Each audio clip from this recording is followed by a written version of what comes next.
I've Richard, well done, congratulations. David James Howarth. I've Richard, congratulations, well done. Y. Cheong Richard Hui. I've Richard, well done, congratulations. Yiwi Kok. I've Richard, congratulations to you, well done. Dionysius Kontolulis. I've Richard, congratulations, well done. Angelus Koussounis. I've Richard, congratulations. Kin Pui Kenneth Kwan. I've Richard, congratulations to you, well done. Peter Andrew Lee.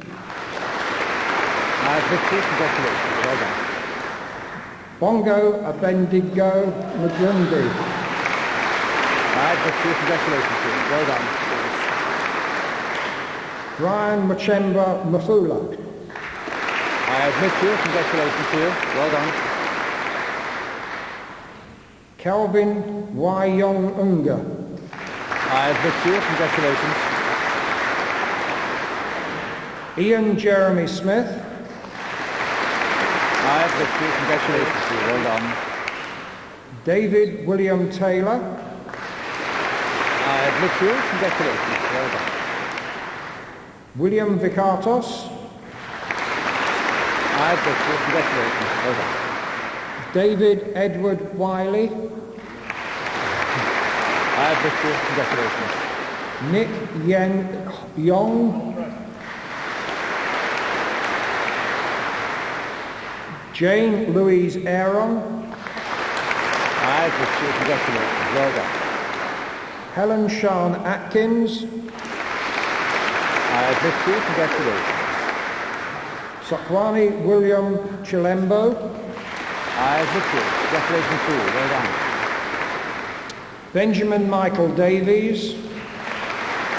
I've Richard, congratulations, well done. Mark Stephen James Foreman. I've Richard, congratulations to you, well done. Timothy John Gillies. I've Richard, congratulations, well done. Richard Ian Graham. I've Richard, congratulations. John William Hopper. I've Richard, congratulations to you. Ian Malcolm Knight. I've Richard, congratulations, well done. George Constantinidis. I've Richard, congratulations to you. Damon Charles Lord. I've Richard, congratulations. Warren Richards. I've Richard, well done. Dominic Patrick Edwards. I've Richard, congratulations to you. Mark Andre Upert. G. Kin Lee. I've Richard, congratulations. Charlotte Louise Oates.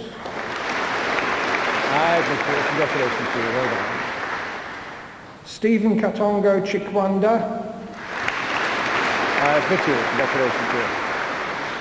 Michael John Dowling. I've Richard, congratulations, well done. Christos Ioannis Sitsopoulos.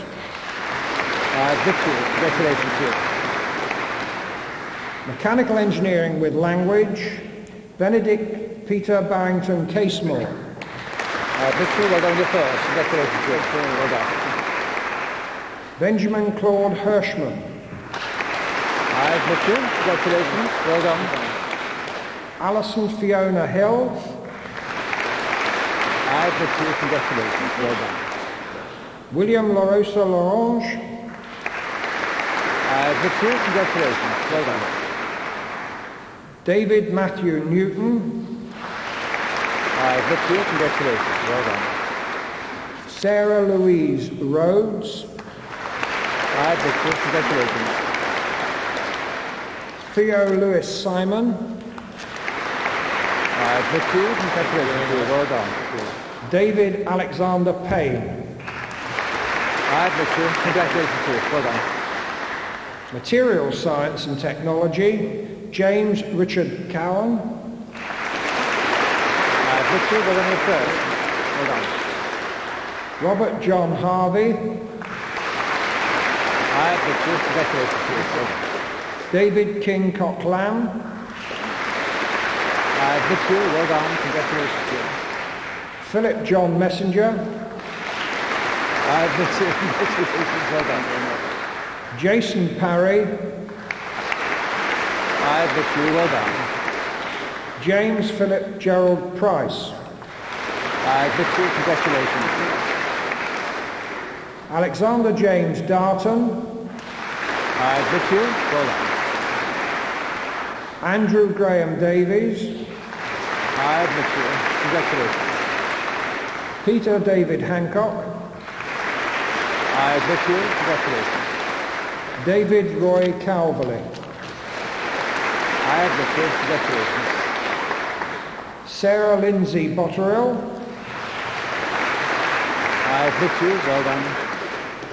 Alistair Dundas Thorburn, Aye, Mitchell, congratulations.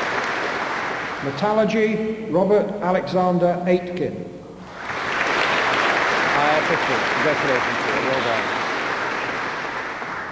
Chancellor, to you and to the University I present the names of those graduates in my faculty as listed in the programme proved worthy to be admitted to their respective degrees, and I request that the degrees be conferred in absentia. By virtue of my authority as Chancellor, I admit to their degrees of absentia the persons listed in the programme.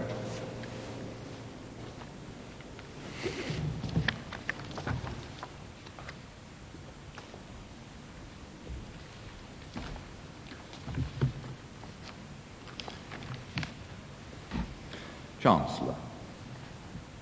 Graduates, this is a day of glory, a day to look back with pleasure on achievements in good company, and a day to look forward with hope and excitement.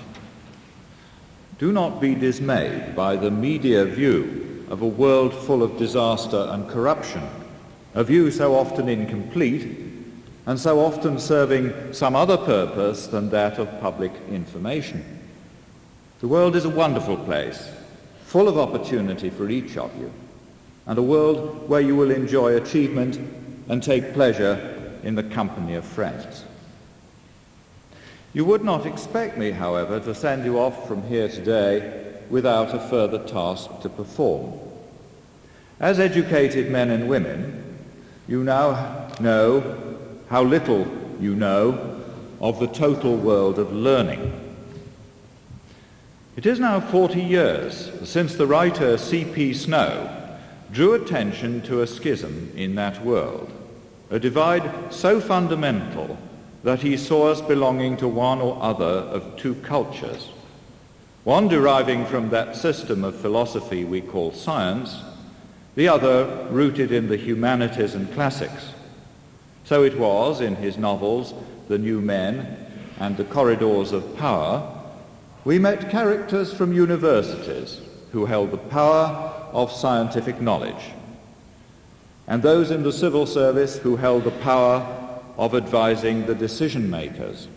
But neither his civil servants nor his decision makers were educated in scientific philosophy.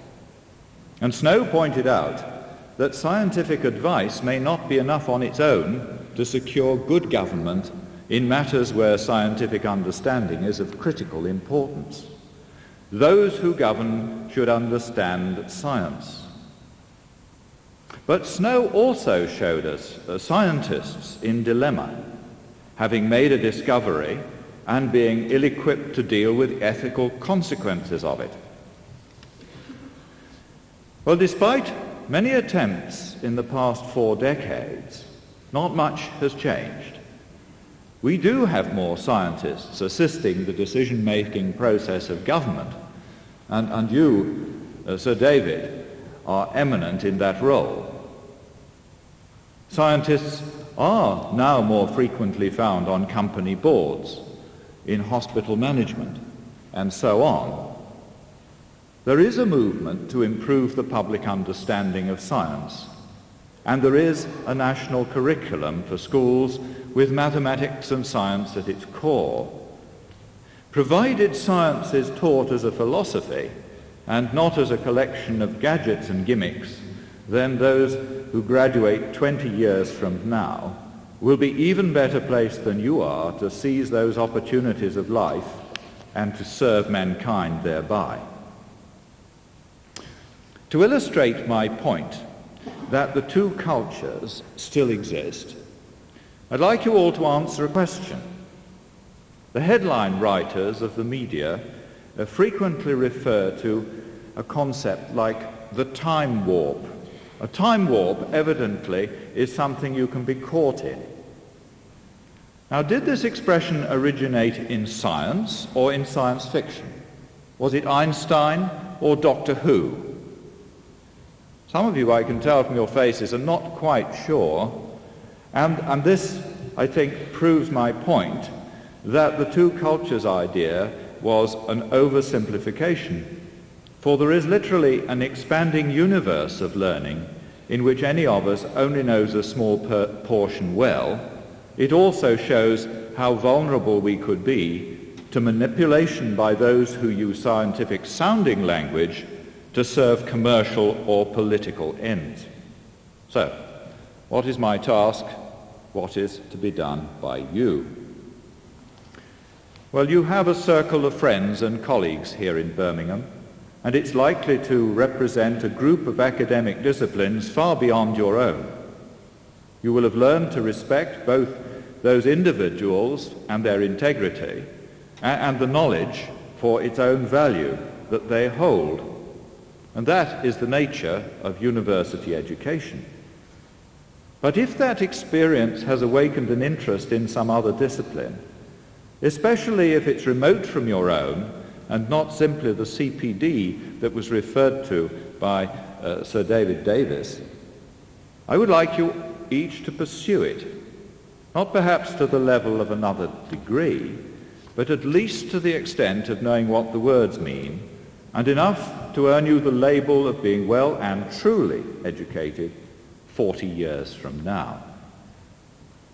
But learning throughout life is but one part of my task for you. Teaching is the other, not necessarily in a classroom, though some of you will do that, but in everyday life. Should you see the opportunity to promote understanding of things you know well, use it without arrogance. Be open to questions, and for your part, be prepared to ask questions. With a Birmingham degree, you have no place in either the anti-science lobby or the doctor knows best lobby. Now, having delivered my homily to you, let us return to the glory, your glory as you graduates of this university. Though each of you has just passed before me on this stage, I can only speak of your personal qualities through knowledge of a small but I hope representative sample. And from that, I project that Birmingham students and graduates deserve their reputation in the world, which makes them typical of the very best. You each have a great potential for achievement and enjoyment. Use it well and be happy. I congratulate each and every one of you on your achievements so far.